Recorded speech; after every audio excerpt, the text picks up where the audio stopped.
देख सकते हैं 3 दिनों के बाद पार्टी के अंदर जो हलचल मची है उस पर अपनी रणनीति आगे की तय करेंगे और जो आरोप उन पे लगाए गए हैं उस पर भी जवाब देंगे। देखना होगा कि क्या कुछ रखते हैं मीडिया। तो भैया पीछे से हट जाओ, पीछे से हट जाओ।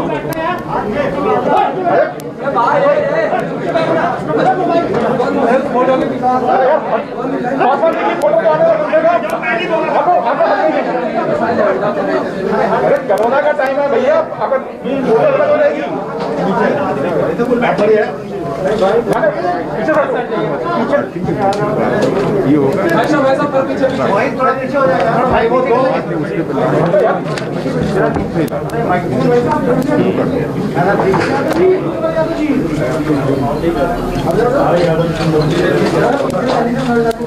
साथियों, सबसे पहले आप सबसे क्षमा चाहता हूं। मैं जानता हूं कि आप लोग भी 2-3 दिन से बहुत ज़्यादा आप लोग परेशान चल रहे हैं और इस गर्मी में कई घंटों तक खड़े रहकर जानकारी सही प्राप्त कर देश की जनता को देने का आप लोग प्रयास कर रहे हैं। कुछ समय से मेरी खुद की तबीयत ठीक नहीं चल रही थी और उस बीच में जिस तरीके से ये पूरा घटना चक्र घटा, मेरे लिए भी शारीरिक तौर पर थोड़ा सा कठिन हो रहा था। हर समय हर परिस्थिति में को जानना, उसके ऊपर निर्णय लेना, उसको आप सबके सामने रखना। कई बार दवाई लेकर नहीं हिम्मत हो रही थी कि मैं खड़ा रह पाऊँ या ज़्यादा बातें कर पाऊँ। आज भी इसीलिए आप लोगों के सामने आया हूँ। आप लोगों के सवालों का जवाब भी दूंगा। जो भी प्रश्न आपके मन में होंगे वो ज़रूर आप लोगों के सामने रखूंगा। पर इतना मैं ज़रूर कहूँगा कि मुझे नहीं लगता कि एक प्रेस कॉन्फ्रेंस में सारी बातें क्लियर होंगी। लड़ाई लंबी है, कई बार हम लोग की ऐसी मुलाकातें होंगी और समय समय पर जो भी आपके क्वेश्चंस होंगे, जो भी आपके प्रश्न होंगे या जो भी अपनी तरफ से मुझे लोक जनशक्ति पार्टी के पक्ष में जिन बातों को रखने की ज़रूरत होगी वो समय समय पर आप लोगों के सामने आकर मैं उसको रखता रहूँगा। साथियों, आप सबने देखा, मैं 5 मिनट में पहले अपनी बातों को रख लूँ, फिर आपके जो सवाल होंगे मैं उनको लेता रहूँगा। आप सबने देखा 8 अक्टूबर को मेरे पिताजी का निधन हुआ। उसके बाद तुरंत चुनाव में उतरने की बात आई। मेरे लिए वो एक कठिन समय था, एक कठिन घड़ी थी। एक तरफ पापा की बॉडी भी अभी हॉस्पिटल से घर नहीं आई थी और हम लोग चुनाव में उलझे रहे। पूरा समय, मैं ईमानदारी से बोलूं, वो 40 दिन का लगभग का समय, 1 महीना 35 दिन का समय ढंग से घर पे घर वालों के साथ बैठ के पापा को याद करने का, उनको सोचने का वो समय ही वैसा नहीं मिल पाया। आने के बाद परिवार के साथ ज़रूर मैंने समय बिताया, काफ़ी घर वालों के साथ, मम्मी के साथ, परिवार के साथ। और उसके बाद वापस हम लोगों ने कि किस तरीके से इस चुनाव में और इस चुनाव के परिणाम पर मैं एक बात ज़रूर बोलूँगा प्रमुखता से कि इस चुनाव में मिली लोक जनशक्ति पार्टी को जो एक बड़ी जीत हम लोग की हासिल हुई है। जीत, चुनाव में जब आप इलेक्टोरल पॉलिटिक्स में होते हैं तो कई बार जीत को सिर्फ और सिर्फ संख्या से आंका जाता है कि भाई आपके कितने विधायक आपके जीत के आए, कितने सांसद आपके जीत के आए। पर मेरे लिए भी एक बड़ी जीत थी जो लोक जनशक्ति पार्टी के बारे में कहा जाता था कि भैया 2%, 3%, 4% की पार्टी है, जहां हम लोगों ने लगभग 6% का मत प्रतिशत हम लोगों ने कंसोलिडेट किया। वहीं लगभग 25 लाख के करीब वोट लोक जनशक्ति पार्टी को मिले और जो जनता का अपार समर्थन हम लोग को मिला। और उससे भी सबसे बड़ी बात मुझे खुशी इस बात की है कि मैंने किसी भी परिस्थिति में, मैंने लोक जनशक्ति पार्टी ने, हम लोगों ने अपने मुद्दों, अपने सिद्धांतों से हम लोगों ने समझौता नहीं किया।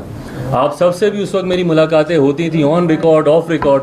और मुझे याद है कि आप में से कई लोग ऐसे थे कि अरे छोड़िए, आप तो से बात कर रहे हैं, जब चुनाव आएगा तो देखिएगा आप लोग सीटों का समझौता कर लेंगे, आप सिर्फ प्रेशर पॉलिटिक्स कर रहे हैं, बाद में आप लोग साथ में जाएंगे, चुनाव लड़ेंगे। ये आप सबको भी कहीं ना कहीं इस बात का लगता था। मुझे खुशी इस बात की है कि पार्टी ने ये निर्णय लिया कि नहीं, हम कुछ मुद्दों को लेकर मौजूदा गठबंधन में जो जनता दल यूनाइटेड है उनके साथ हम लोग गठबंधन में आगे नहीं बढ़ सकते। और ये कारण था कि हम लोग गठबंधन से बिहार में अलग होने का पार्टी ने फैसला लिया और हम लोगों ने अलग होकर हम लोगों ने चुनाव लड़ा, मजबूती से हम लोगों ने अपनी बातों को रखा।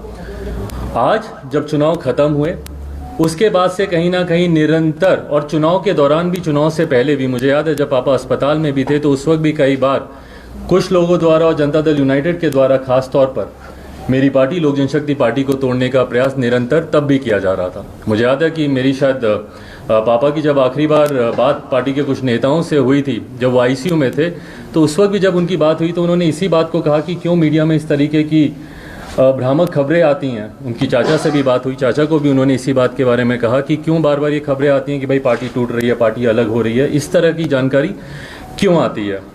बट बहरहाल निरंतर एक लंबे समय से एक बात स्पष्ट थी कि पार्टी में कुछ लोग जो संघर्ष के रास्ते पर चलने के लिए तैयार नहीं थे, जो चाहते थे कि भैया हम लोग कंफर्टेबल पॉलिटिक्स में रहें, कि चलिए जो हो रहा है ठीक है, होता रहे, ऐसे ही गठबंधन है, ठीक गठबंधन है, लड़ेंगे जीतेंगे। और हकीकत है, मैं इस बात को मैं झुठला नहीं रहा हूँ कि अगर जनता दल यूनाइटेड, लोक जनशक्ति पार्टी, भारतीय जनता पार्टी, तीनों दल अगर साथ मिलकर बिहार में विधानसभा का चुनाव लड़ते तो हम लोग का एक तरफा, जिस तरीके से लोकसभा में हम लोग 40 में से 39 सीटें हम लोग जीते, विधानसभा में भी हम लोग का परिणाम उसी तरीके से आता। पर उसके लिए मुझे नतमस्तक होना पड़ता मौजूदा मुख्यमंत्री नीतीश कुमार जी के सामने, उसके लिए मुझे समझौता करना पड़ता अपनी नीतियों से। मैंने बिहारी फर्स्ट विजन डॉक्यूमेंट जो पूरे बिहार में हम लोगों ने घूमकर हर एक जिले, हर एक प्रखंड में जाकर वहाँ के लोगों से सुझाव लेकर जो हम लोगों ने तैयार किया था, उसको सम्मिलित करने से साफ इनकार कर दिया गया। किसी भी गठबंधन में एक नॉर्मल प्रैक्टिस रहा है कि आप कॉमन मिनिमम प्रोग्राम आप ड्राफ्ट करते हैं, साझा न्यूनतम कार्यक्रम के हिसाब से सरकार चलती है। और मेरा भरोसा नहीं था कि भैया आपका साथ निश्चय बिहार में विकास कर सकता है। और मुझे लगता है कि हर वो व्यक्ति जिसको बिहार से प्यार है, बिहारियों से प्यार है, बिहार के युवाओं से प्यार है, अपने समाज से प्यार है, हर वर्ग के समाज से प्यार है, जो व्यक्ति बिहार से प्यार करता हो वो शायद अपनी बातों को इतनी प्रमुखता से रखता है जितनी प्रमुखता से मैंने रखा। और उसके सामने ना मैं झुका, ना मैंने किसी तरीके का मैंने समझौता किया, और अपने विश्वास पर मेरी पार्टी के पूरे समर्थन के साथ मैंने चुनाव लड़ा। बट हाँ, जैसा मैंने कहा कि कुछ लोग संघर्ष के रास्ते पर चलने के लिए तैयार नहीं थे। उन लोगों ने उस वक्त भी, उस चुनाव के दौरान भी, जिसमें मुझे दुख के साथ कहना पड़ता, बट मेरे चाचा खुद, उन्होंने चुनाव प्रचार में उस वक्त कोई भूमिका नहीं निभाई। मेरी पार्टी के कई और सांसद जो अपने व्यक्तिगत चुनाव में, वीना जी वैशाली, वो अपने सुपुत्री उनके चुनाव लड़ रही थी, वो उसमें व्यस्त थी। कैसर साहब का क्या ही कहना, उनके तो सुपुत्र खुद दूसरे गठबंधन से चुनाव लड़ रहे थे, वो उसमें व्यस्त थे। कई पार्टी के और नेता, मेरे छोटे भाई जब समस्तीपुर में मेरे दूसरे भाई चुनाव लड़ रहे थे, उनके चुनाव में व्यस्त थे। जिस तरीके से पूरे प्रदेश भर में कुछ लोगों की भूमिका होनी चाहिए थी, उस तरीके से उस वक्त भी देखने को नहीं मिली। और कहीं ना कहीं आभास कुछ लोगों को था कि आज नहीं तो कल पार्टी संभवतः इन सवालों को लेकर उनके सामने उनसे कार्रवाई कर सकती है, उनसे पूछताछ कर सकती है। बहरहाल जब चुनाव समाप्त हुए उसके बाद, जैसा मैंने कहा कि मुझे थोड़ा समय चाहिए था अपने परिवार के साथ रहने का, वो समय मिलने के बाद जब वापस हम लोग रणभूमि में उतरने की तैयारी कर रहे थे, कोरोना प्रोटोकॉल तब तक लागू हुए, इस महामारी से बचाव के लिए कई तरीके के नियम कायदे कानून बनाए गए। और उस वक्त हम लोगों ने पुनः कुछ समय के लिए अपनी तमाम राजनीतिक गतिविधियों पर हम लोगों ने रोक लगाई।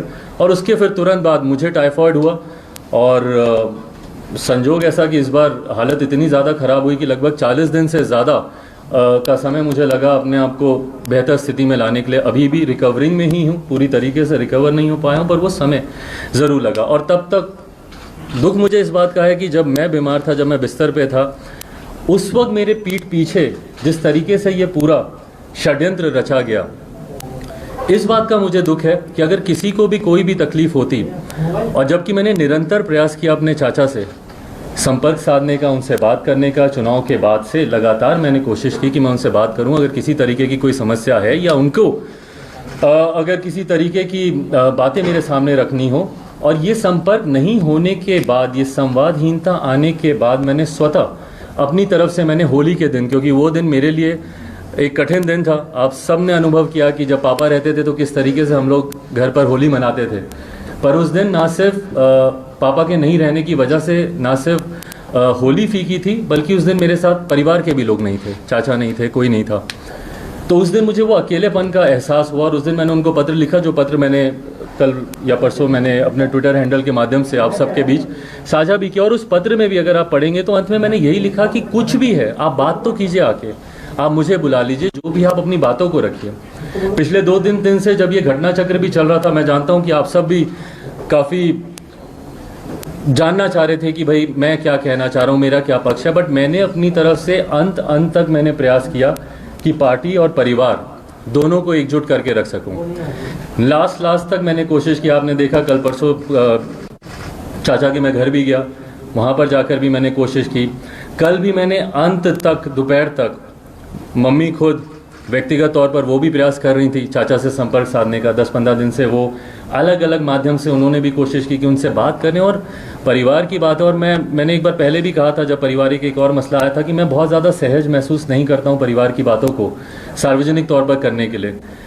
पर कल जब अंत में आते आते जब इस बात का एहसास हुआ कि शायद अब चीज़ें अब हाथ से निकल गई हैं, और जो मेरी कोशिश परिवार और पार्टी को एकजुट रखने की थी, जब वो सफल नहीं हुई, तो उसके बाद हम लोगों ने कल पार्टी की राष्ट्रीय कार्यकारिणी की बैठक बुलाई वर्चुअल मीडियम से। और उसमें क्योंकि पार्टी में अनुशासन कायम रहे, ये जिम्मेदारी भी मेरी है। कॉन्ट्ररी टू द बिलीफ कि कुछ लोग जो इस बात का दावा करते हैं या इस बात को कहने की कोशिश कर रहे हैं कि अब चिराग पासवान लोक जनशक्ति पार्टी के राष्ट्रीय अध्यक्ष नहीं रहे, उन्हें हम लोगों ने राष्ट्रीय अध्यक्ष से हटा दिया। मैं आप सबके माध्यम से पार्टी के संविधान की जानकारी संक्षेप में आप लोग के समक्ष रखना चाहता हूं। मेरे साथ पार्टी के संविधान के निर्माताओं में से जो अहम भूमिका निभाने वाले पार्टी के हमारे सेक्रेटरी जनरल जनाब अब्दुल खालिक साहब मौजूद हैं, AK वाजपेयी साहब मौजूद हैं, जिन्होंने लीगली इस संविधान को ड्राफ्ट करने में एक अहम भूमिका निभाई है। तो संविधान के अनुसार जो ये दावे किए जा रहे हैं, जिस तरीके से कहा जा रहा है कि नहीं उनको हमने राष्ट्रीय अध्यक्ष के पद से हम लोगों ने उनको हटा दिया, या फिर पार्लियामेंट में संसदीय दल का नेता बनना। भाई अगर आप मुझे कहते तो मैं खुशी खुशी में आपको बनाता संसदीय दल का नेता, मुझे कोई उसमें दिक्कत नहीं थी। मैं तो चाहता हूं कि भैया आप आएँ और पार्टी की भूमिका बढ़ चढ़ कर निभाएं।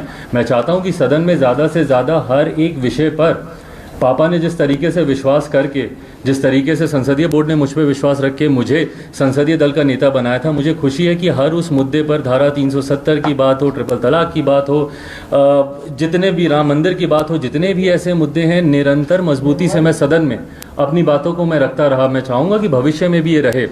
बहरहाल, पर जिस तरीके से उनको चुना गया, ये प्रक्रिया संवैधानिक तरीके से, और संवैधानिक तरीके से मैं राष्ट्र के संविधान की नहीं, मैं पार्टी के, लोक जनशक्ति पार्टी के संविधान की मैं बात कर रहा हूँ। संवैधानिक तरीके से ये प्रक्रिया गलत है।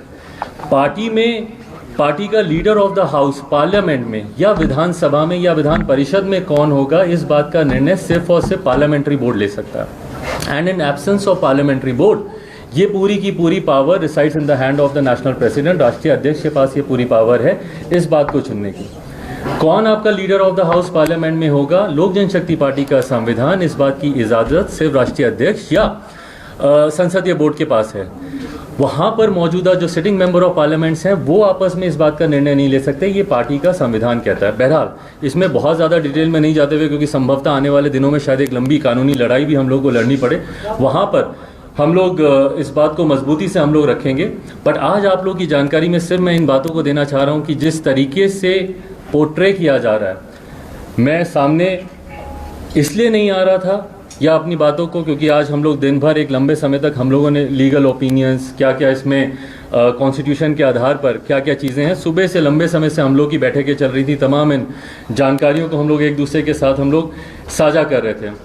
और ईमानदारी की बात है, मैं चाहता नहीं था कि ये मसला इस तरीके से बढ़े। जैसा मैंने कहा कि मेरा हमेशा प्रयास रहा कि अगर परिवार की बात है, और पार्टी भी मेरा परिवार है, अगर इसको हम लोग बंद कमरे में अगर आपस में बैठकर अगर हम लोग इसको सुलझा पाते, वो मेरा प्रयास ज़्यादा था। पर अब जब मेरे पास कोई और विकल्प बचा नहीं, तो इसीलिए आप सबके समक्ष आकर मुझे इन बातों को रखना मेरे लिए ज़रूरी था, क्योंकि बार बार मैं देख रहा था, कुछ चैनल्स पे चल रहा था कि इनको राष्ट्रीय अध्यक्ष के पद से हटाया जा चुका है। लोक जनशक्ति पार्टी का संविधान कहता है कि राष्ट्रीय अध्यक्ष का पद सिर्फ 2 परिस्थितियों में खाली हो सकता है, या तो राष्ट्रीय अध्यक्ष का निधन हो, या स्वतः अपनी मर्जी से राष्ट्रीय अध्यक्ष किसी भी परिस्थिति में जब वो रिजाइन करते हैं तो उसकी जगह दूसरे अध्यक्ष की नियुक्ति की जा सकती है। बट ये तमाम बातें, जैसा मैंने कहा, लीगल मैटर्स हैं। यहाँ पे वाजपेयी साहब मौजूद हैं, विस्तार में अगर आप इनसे अगर कुछ आप जानना चाहें तो ये आपको और विस्तृत तरीके से आपको इन सब बातों की जानकारी देंगे। पर हाँ, आज आप लोगों के सामने आने का मेरा उद्देश्य बस यही था कि जो एक मैंने प्रयास किया था कि शायद परिवार, पार्टी, सारा मसला सुलझ जाए। आज जब वो सुलझा नहीं, तो पार्टी में अनुशासन बना रहे। पार्टी जिस मजबूती से, जिन विचारों के साथ आगे बढ़ रही है, उन्हीं विचारों के साथ वो आगे बढ़ती रहे। इसके लिए ज़रूरी था कि मैं अपनी बातों को आप सब के माध्यम से, मेरे जितने समर्थक हैं या लोक जनशक्ति पार्टी में जितने लोग विश्वास रखते हैं, हमारी पार्टी के तमाम पदाधिकारी, कल भी मुझे खुशी है कि जब राष्ट्रीय कार्यकारिणी की जब बैठक हुई तो उस वक्त भी हमने सारे पदाधिकारियों ने जिस मजबूती से पार्टी के पक्ष में अपनी बातों को रखा, पार्टी को आगे लेकर जाने के लिए रखा, पार्टी को मजबूती प्रदान करने के लिए रखा, उस दिशा में मैं अपने पार्टी के तमाम साथियों के साथ, तमाम पदाधिकारियों के साथ, नेशनल बॉडी के हों, स्टेट बॉडी के हों, स्टेट प्रेसिडेंट्स हों, विभिन्न प्रकोष्ठों के अध्यक्ष हों, हमारी जिला समिति के पदाधिकारी हों, जिला अध्यक्ष हों, उन सब की सहमति और मजबूती के साथ आने वाले समय में लोक जनशक्ति पार्टी मजबूती से इस लड़ाई को लड़ने के लिए तैयार है। पार्टी पापा ने पूरे विश्वास, भरोसे और मेहनत के साथ उन्होंने बनाई। विश्वास इस बात का कि इस पार्टी के माध्यम से जिस तरीके से वो गरीबों की, पिछड़ों की लड़ाई लड़ना चाहते हैं, समाज में कई ऐसे तत्व हैं जो निरंतर आपको बांटने का काम करते हैं और ये पहली बार नहीं हो रहा है। इतिहास गवाह रहा है, कई बार ऐसा प्रयास किया गया है और इसमें मैं बोलूँगा बांटने की जब मैं बात कर रहा हूँ तो मैं जनता दल यूनाइटेड के ही लोगों की मैं खास तौर पर बात कर रहा हूँ। दलित महादलित करने का भी काम उन्हीं लोगों ने किया और निरंतर ये देखा गया है कि ये प्रयास किया जाता है उनके द्वारा कि जब भी कोई एक दलित आगे बढ़ना चाहता है तो उसी में ही ये लोग विभाजन करने का काम करते हैं कि भाई इनको आपस में ही फूट डाल दो, आपस में बांट दो ताकि ये लोग आगे ही ना बढ़ पाएँ। दलित महादलित बनाना सबसे बड़ा उसका एक उदाहरण रहा। तो निरंतर ये बांटने और राज करने की रणनीति इन लोगों के द्वारा अपनाई जाती है। पर जैसा मैंने कहा कि मैं रामविलास पासवान का बेटा हूँ, मैं एक शेर का बेटा हूँ। ना मैं उस वक्त अकेले चुनाव लड़ने से डरा जब मेरे पिता के निधन को कुछ समय नहीं बीता था। उस वक्त अगर मैं डंके की चोट पर अपने मुद्दों पर, अपने अधिकारों के लिए जाकर उस वक्त अगर मैं लड़ाई लड़ सकता हूँ तो आज की तारीख में तो मेरी पार्टी, मेरे साथियों का पूरा समर्थन मेरे साथ है, मेरी तमाम पदाधिकारियों का समर्थन मेरे साथ है। और सबसे बड़ी बात, बिहार की जनता जिस तरीके से सोशल मीडिया के माध्यम से हो या व्यक्तिगत संपर्क साधने के माध्यम से हो, जिस तरीके से उनका प्यार और उनका समर्थन मुझे मिल रहा है, ये विश्वास मुझे देता है कि जिस सोच के साथ पापा ने इस पार्टी को बनाया था उसी सोच के साथ लोक जनशक्ति पार्टी आने वाले दिनों में मजबूती से आगे बढ़ेगी। आप लोग के अब कोई सवाल? चिराग जी, मेरा सवाल ये है कि आपके चाचा जी ने कहा है कि आपके पास कोई अधिकार नहीं है और कल पटना में कार्यकारिणी की बैठक करने जा रहे हैं, उसमें अध्यक्ष को चुन लिया जाएगा। जैसा मैंने कहा कि अधिकारों की आपने बात की, ये अधिकार मुझे लोक जनशक्ति पार्टी का संविधान ही देता है। संविधान की जानकारी के अभाव में कुछ लोग कुछ फैसले ले रहे हैं और उनको लग रहा है कि वो सही हैं, पर मुझे लगता है कि एक बार जब वो पार्टी का संविधान पढ़ेंगे, जानकारी लेंगे, देखिए कोई भी संगठन हो वो संविधान के अनुरूप ही चलता है। आप की व्यक्तिगत सोच, व्यक्तिगत भावना कुछ और हो सकती है, बट जो संविधान में लिखा है आप उसी को फॉलो करते हुए, उसी को मानते हुए ही आप निर्णय ले सकते हैं। तो जो वो इस बात को कह रहे हैं कि मैं पार्टी का राष्ट्रीय अध्यक्ष नहीं हूँ, मैंने कहा, मैंने तो आपको हवाला भी दिया और अगर मेरी याददाश्त सही है तो लोक जनशक्ति पार्टी का आर्टिकल 19 का सब क्लॉज 5 मुझे इस बात का अधिकार देता है। पटना कब पूछ करेंगे? पांचों बागी सांसदों पटना कब जाएंगे? मैं उस पर भी मैं आ रहा हूँ। आप एक तरफा निर्णय ले रहे थे विधानसभा चुनाव के वक्त, पांचों बागी सांसदों का ये आरोप कि आप लोकतंत्र खत्म कर दिए थे पार्टी। किस चीज़ का आरोप है? एक तरफा निर्णय ले रहे थे बिहार विधानसभा चुनाव में एनडीए से बाहर आने का। देखिए, बिहार विधानसभा चुनाव में जितने भी निर्णय लिए गए और आप सब मौजूद थे, निरंतर बिहार पार्लियामेंट्री बोर्ड के नेताओं से राय मशवरा करके, उनसे बातचीत कर और अगर उस वक्त अगर उनके अनुसार निर्णय नहीं लिए गए तो ये प्रश्न उस वक्त उठने चाहिए थे, ना कि चुनाव समाप्त होने के 6 महीने के बाद। उस वक्त ये सवाल आने चाहिए थे।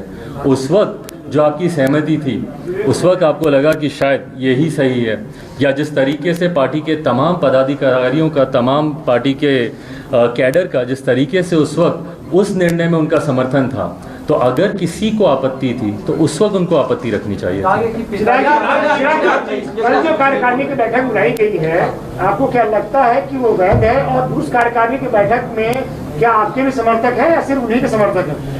देखिए, जैसा मैंने कहा कि सुबह से हम लोग इसको लेके हम लोग चर्चा कर ही रहे हैं और इसमें क्या बेस्ट लीगल वे आउट होगा, क्या हम लोग को अगला कदम उठाना चाहिए, उसको लेकर हम सब की चर्चा चल रही है। सही समय पर आने पर उसकी जानकारी जो भी फैसला होगा वहाँ पे उसको मानेंगे आप लोग? नहीं, उस फैसले को मानने का मेरे मानने का उसमें क्या उद्देश्य है? जैसा मैंने कहा कि वो अथॉराइज्ड ही नहीं है इस तरीके की बैठक को बुलाने के लिए या इसमें लिए गए किसी भी फैसले को। पार्टी के कॉन्स्टिट्यूशन के आधार पर चलना ज़रूरी है, अनिवार्य है। जैसा मैंने कहा कि उन्होंने अपनी जानकारी के हिसाब से लोकसभा अध्यक्ष ओम बिरला जी को भी उन्होंने एक पत्र लिख दिया, बट पार्टी का कॉन्स्टिट्यूशन, लोक जनशक्ति पार्टी का संविधान क्या कहता है उसी के अनुसार, उसी के अनुरूप आप निर्णय लेंगे ना, उससे अलग हट के आप निर्णय नहीं ले सकते। तो वो ऑथराइज ही नहीं है इसके लिए। आपने जो है नहीं लगता है कि आपको थोड़ा समय ज्यादा लग गया सामने आने में? भाई थोड़ी सी उसके लिए मैं क्षमा चाहूँगा, मेरी शारीरिक परिस्थिति के लिए मैं चाहूँगा कि आप उसमें थोड़ा सा मेरा साथ दें। मैं अभी भी बहुत ज़्यादा बोल पाऊँ, आपको भी शायद कहीं ना कहीं एहसास होगा, नहीं तो मैं अभी एक बार शुरू करता हूँ तो थोड़ा ज़्यादा बोल जाता हूँ, पर अभी भी उतनी हिम्मत नहीं आ पा रही है, तो वो एक कारण जरूर है। आपने पूरी जो कहा कि जेडीयू की तोड़फोड़ कर रहा है, इस बार देखा जा रहा है कि बीजेपी का भी शायद एक किसी तरह से छोटा हाथ है। आपको क्या लगता है कि मतलब जिस पार्टी को आपने पूरा अगर देखा जाए तो नीतीश कुमार के खिलाफ बड़े खड़े किए, वही आपको दे रहा, और एक पार्टी जो वंशवाद के खिलाफ है, क्या उस पर विश्वास करना? देखिए, जब सबसे ज़्यादा मैं बाकियों का तो मुझे नहीं पता, बट हाँ, जनता दल यूनाइटेड का मैं ज़रूर बोलूँगा, उनका हाथ ज़रूर है। और सबसे बड़ी बात, पहले तो ये मेरा इंटरनल मैटर है, ये मेरी पार्टी का मैटर है। जब आपको अपने ही धोखा देते तो फिर आप बाहर वालों पे आप क्या उंगली उठाएं? तो पहले मुझे इंटरनली इन चीज़ों को समझना ज़रूरी है, किसका हाथ है, बाहर से कौन कर रहा है, नहीं कर रहा है, ये बात की बात है। बट हाँ, इतना ज़रूर मैं बोलूँगा कि जनता दल यूनाइटेड के नेताओं ने जिस तरीके से भूमिका निभाई, और जैसा मैंने पहले भी कहा कि एक परंपरा रही है बांटो और शासन करो की, डिवाइड करते हैं, दलित महादलित करने का प्रयास किया, आज भी पार्टी में निरंतर, और अभी से नहीं, एक लंबे समय से कई बार मैंने कई विभिन्न चैनलों पे पहले भी मैंने देखा कि इस तरीके की बातें आती थी कि भाई पार्टी में टूट हो रही है, ये हो रहा वो हो रहा, तो ये प्रयास एक लंबे समय से चलता रहा है। आपने पत्र में भी जिक्र किया स्वाति पटेल का, और स्वाति पटेल ने इस हिंदुस्तान पर यह कहा कि प्रिंस के ऊपर एवं शोषण का आरोप है, और ये सब आपकी जानकारी में था, क्या सच है सर?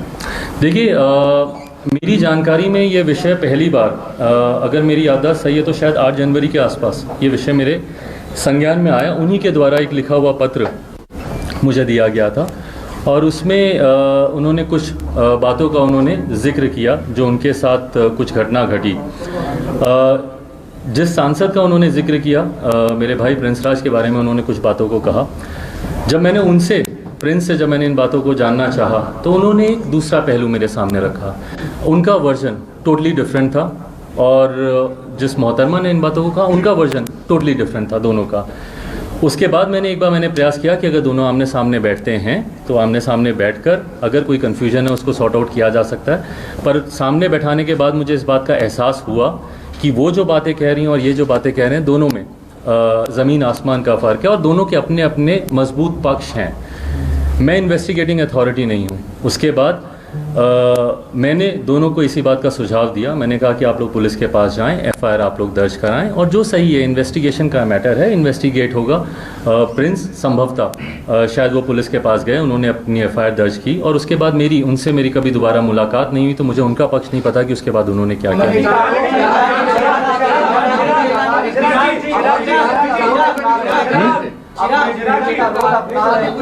और स्वाति के बीच में क्या चीज़? मीडिएटर का रोल अपना रहे थे। नहीं, मैं कोई मीडिएटर, मैं कोई मीडिएटर की भूमिका निभाने के लिए मैं ऑथराइज ही नहीं हूँ। मेरे पास एक शिकायत आई, वो शिकायत मेरे पार्टी के एक सांसद के बारे में थी।